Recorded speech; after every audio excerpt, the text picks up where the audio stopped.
So I can't tell you how happy I am to welcome Germaine McCauley and some of her staff and students from Spelman College. Spelman College did something that, to my mind, was absolutely brilliant a number of years ago. They realized that pouring money into varsity sports and interscholastic sports for a small percentage of their students was eliminating a lot of health and wellness for the remaining students. So they made the decision that they were going to emphasize the whole student body, which is something that I talk about in my book, Survival of the Fit. So Germaine McCauley, I am absolutely thrilled. When I read about Spelman College years ago, it was in every newspaper, and every time I hear something like this, I think, here's the revolution. Now it's starting. Now people are getting it. So, an easy question: how's it going? And when you introduce that, you can introduce to the rest of your gang. Okay, thank you, Daniel. And it's going wonderful. It's awesome. I know it's Dr. Tatum is no longer with us, but her vision for this was something that was, as she would say, a very radical idea. And I was actually the athletics director at that time when she called in and said, "Hey, I have a radical idea. What if we were to get rid of athletics and have just a full-blown wellness program?" And at the time, of course, I didn't know what to think because we were booming in athletics with our students, even though it was a small percentage. But right now, we are focusing on holistic wellness for all of our students, and it is going very well. We are getting our students to be more engaged through comprehensive programming, through group fitness, personal training, and I will introduce my staff because many of them are involved in the programming. We have Mr. Neal Scott, who is the Assistant Director for Campus Wellness. And I also have on the staff Jonathan Davis, who is our fitness coordinator, and both of them have done an awesome job in getting the programming for our student body, getting our student body engaged. We deal with the holistic wellness of the wellness dimensions. That's very important to make sure that our students are just not getting one of two of the wellness dimensions, but all of them become interrelated into their journey and their life while they are matriculating at Spelman. We also have Kiersten Mills with us, who is a student who can tell a little bit about her experience as a Spelmanite coming in and getting involved into our wellness program. Great, Kirsten. Why don't you start us off then? What do you think is good? What do you think is not working?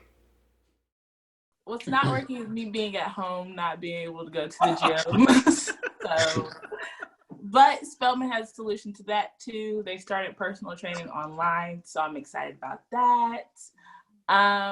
What was working at school, having a gym to go to and having somebody like Jonathan help me figure out what's good for me at the gym and what I should be doing. That really helped because now I'm at home and I do a lot of cardio to help with the goals that I'm trying to do with my body and with my mind. I use the gym as a way to decompress and when I'm really stressed. So I would be in there all the time, every day. And yeah, I was just being consistent and I'm not really that athletic, but Jonathan trained me and now I can say that I'm an athletic person and I enjoy working out, which is something that I would never say per se, but yeah, I'm a gym girl now. Would you have said you lost your physical identity? In other words, have you been able to reestablish that? So no doubt when you were 2 years old, you were a rug rat and running around and such. But you sound like you feel like you lost that. Do you feel like you regained that now with the program? Yes, I do. I actually tried my hand at a few sports and I was pretty discouraged. I actually did dance, and I did like liturgical dance and some jazz. So that's exercise, of course, but I wasn't the best at that either. So I was just kind of floating and doing things that might help my physical wellness, but I didn't really know if they actually were. So going to the gym and having something or someone tell us that you don't have to be good right now, because that's what we're here to do. That's what they're here to help you with, is to be your best. And now I can say that I can be my best at any gym I go to because they've given me the equipment to do such. It's not because I was like a star athlete or anything. It's because I was consistent and actually took in what they were telling me. So yeah, that was great. Do you and your friends ever talk about going to the gym or the program itself? In other words, when you sit around, you talk about, Beowulf, God help you, or something in class. Do you ever talk about, the program and say, I feel better, my testing is better? Does that ever come up?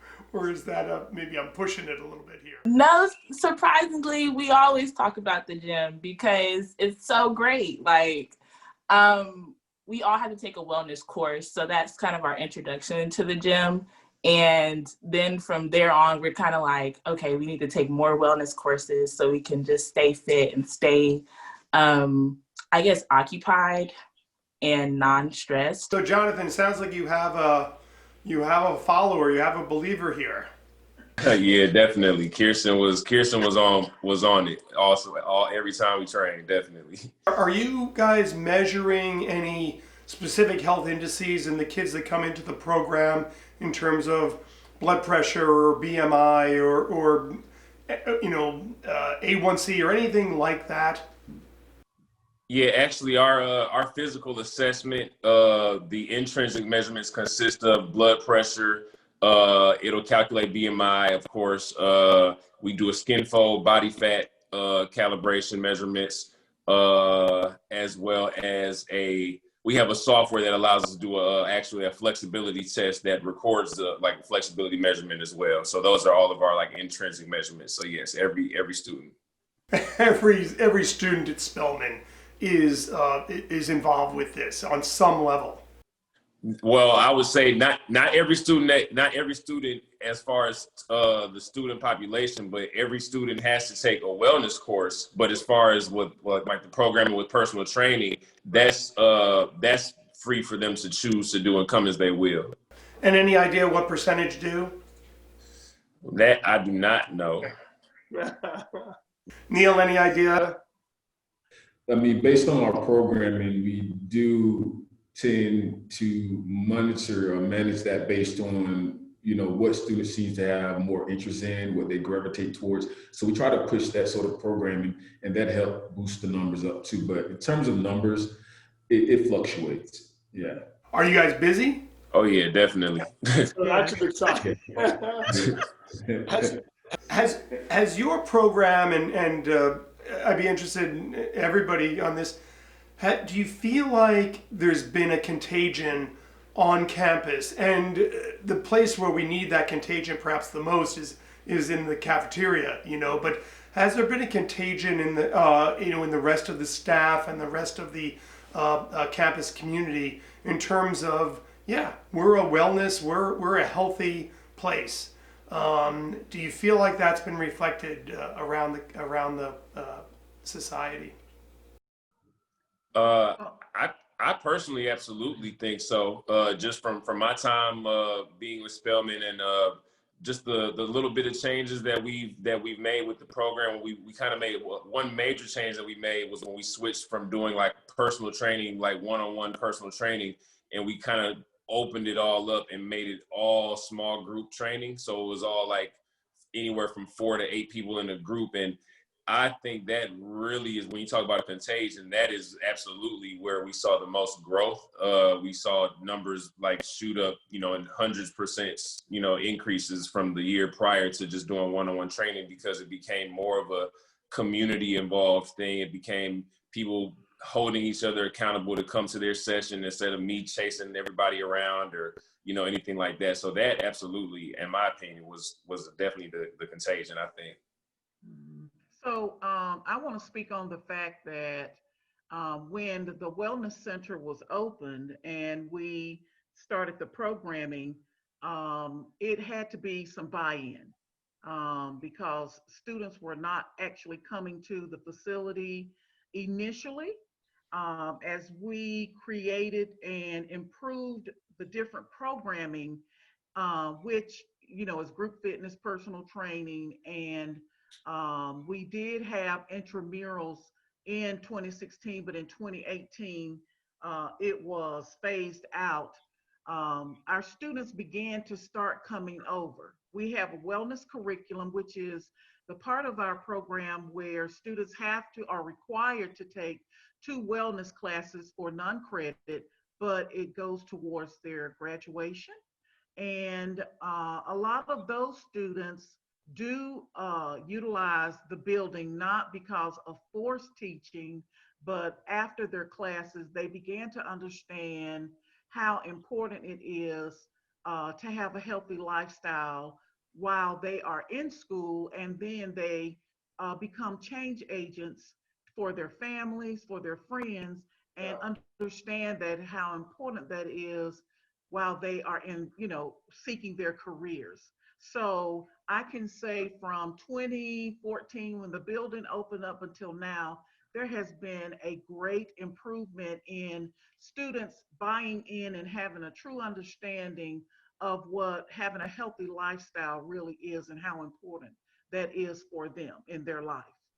I think we do a great job being that we have a programming where we not only have students that's required to take our wellness curriculum courses, but through our group fitness classes, personal training, and also we have programming where we focus on the dimensions of wellness. So for instance, we're currently doing lunch and learn sessions where we're talking about stress management, talking about spiritual nourishment, talking about mindful eating. So what we do, I teach a wellness curriculum course, so I encourage my students to come to some session outside of our class. So that kind of keeps them in the realm of all things wellness that's at the wellness center. So talking about contagion, it just continue to educate them and influence them to make it a lifestyle, not just by attending a class that you're required to take, but taking the initiative and holding yourself accountable to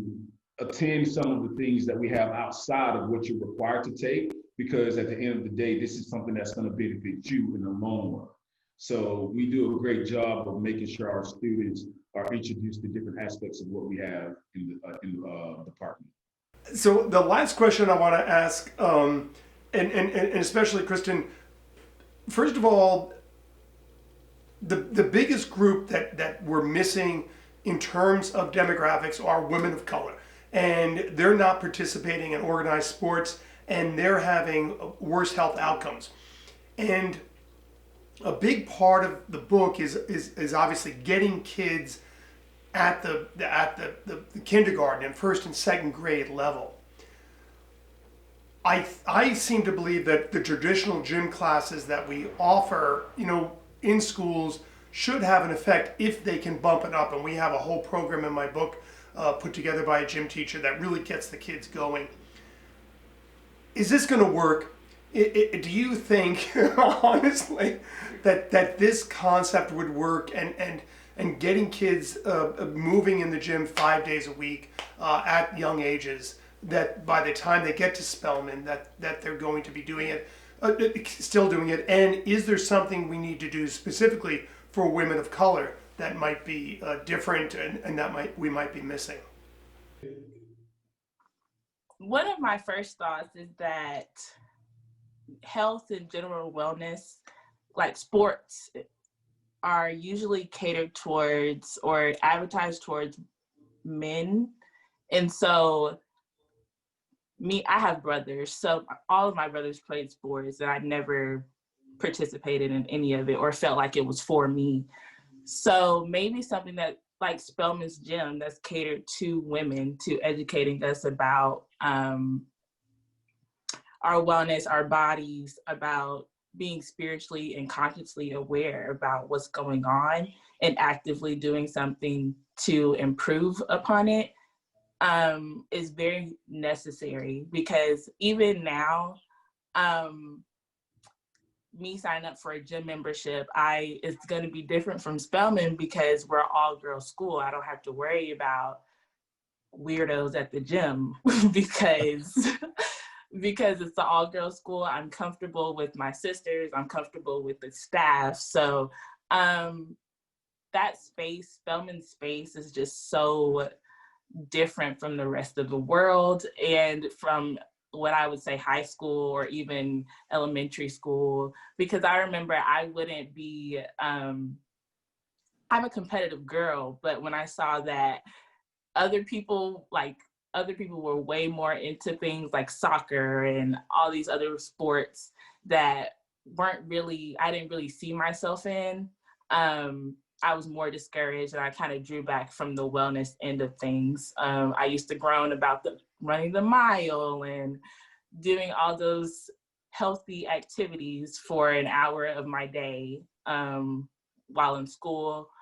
But now, since I see that I can do it, and I'm in a space where I'm encouraged to do so and given the tools to do it and understand, it's better for me. It's been a better experience as a woman of color. One thing, do you feel like, your brothers played the organized sports? Do you feel like you didn't because of the influence of your parents or of coaches or of teachers or just you, or do you feel like that was intrinsic to you?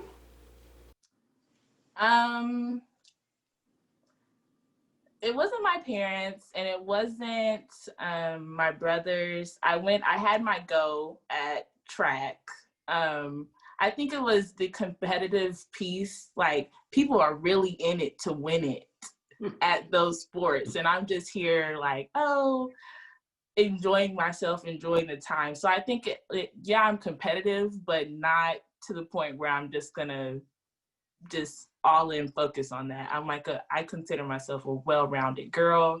I like to do all the things. So once they were like, you have to focus on this and you have to be here from this time to this time, you can't do any extracurriculars besides this. And I was like, no, that's not for me. Making sports or wellness something that's so exclusive and I have to be in a box was not good for me. So Spelman gave me the opportunity to just come and go as I please, pick whatever time to show up, and somebody's there to help me, somebody's there to work with me, and they're consistent and I'm consistent. It all worked together to help me in my wellness journey. Neal and John, what can we do to get kids to not lose their physical identity? Well, to piggyback off of what Kiersten was talking about, I think even though like she was harping on how it's individual to Spelman and it's an all girls school and kind of that helps to provide that atmosphere that she's used to. I also think that the way that we formulated our program, I think it's replicable nationwide, just as far as providing an atmosphere, that inclusive atmosphere, as far as this isn't necessarily the life or death sports, because in reality, we know nowadays, even at the middle school level, sports is, like Kiersten was saying, sports are that competitive now. So for the person who actually who wants to just play, who wants to get into sport for, just the recreation side of it, we can provide, I think it's doable to provide a nationwide atmosphere across all levels of schools that provide that same atmosphere of healthy competitiveness, but it's all shielded around recreation. And they never look at it as anything else. All they're knowing is, growing up, this is what we do. This is a part of life. This is a part of daily activity, is that we play, like we do something competitive, we do something fun, like that's just a part of it. So I think even at any level, as long as you provide that atmosphere that's separate from, your sports, your typical sports route, I think it's absolutely something that can be doable.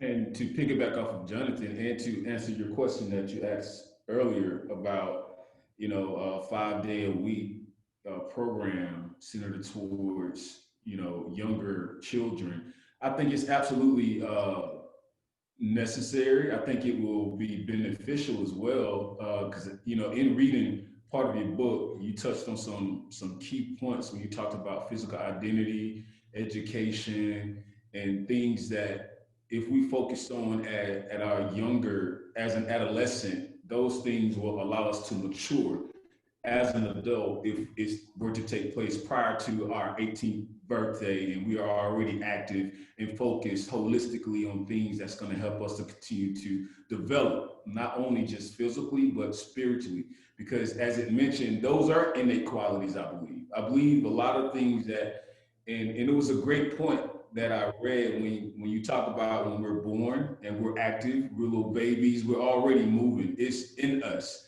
to actively move. It's that innate ability. And that's so true. That kind of stuck with me when I read that. And I was like, it's so true that if we continue to help them develop and to nurture that sort of aspect of who we are in our identity, then we will actually begin to mature in that area and we learn more. And when we get, to become adults, we would have learned so much. So if we had a curriculum that was geared towards, because when I was in school, I don't recall any sort of curriculum. I mean, we had PE classes, but it kind of phased out a little bit. But although we had PE classes, it wasn't at a level where we felt like we were really gaining the knowledge that's going to help us in the long run. It was more like something to do in the moment. The model for physical education should now be more towards mind, body, and spirit. And I know that there are elementary schools that are now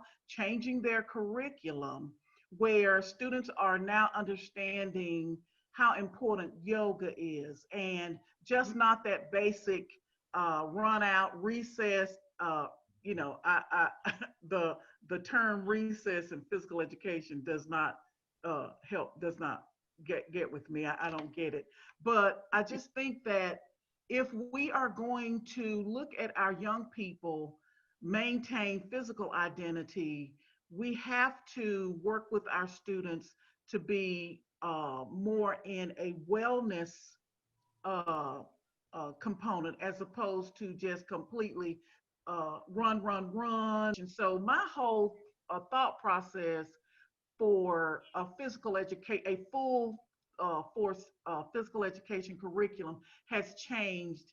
And I think it's really changed because of the different phases that I've been through in my life as an educator and dealing with what we are doing now at Spelman, which is such a wonderful, it's just so unique. And that's the way I have to, express it because there are not a lot of colleges that are doing it. I know when Spelman decided to phase out athletics, I can't tell you how many calls I got from other small institutions that said, small college like Spelman that said, our president is talking about, removing and phasing us out like you all, and tell me exactly what you all are doing. So there was a lot that was done all during that time. But just getting back to what I was saying, I just really think that, there needs to be focus and things discussed about what the physical education curriculum now needs to look like in the modern age. Well, Spelman College, you did not disappoint me. I was so excited. My book was just at the beginning stages when I read about the changes down there, but all the things you say just resonate so well, and we do cover them a lot of the things in the book. So I'll be really excited to send you guys some copies when it comes out in December.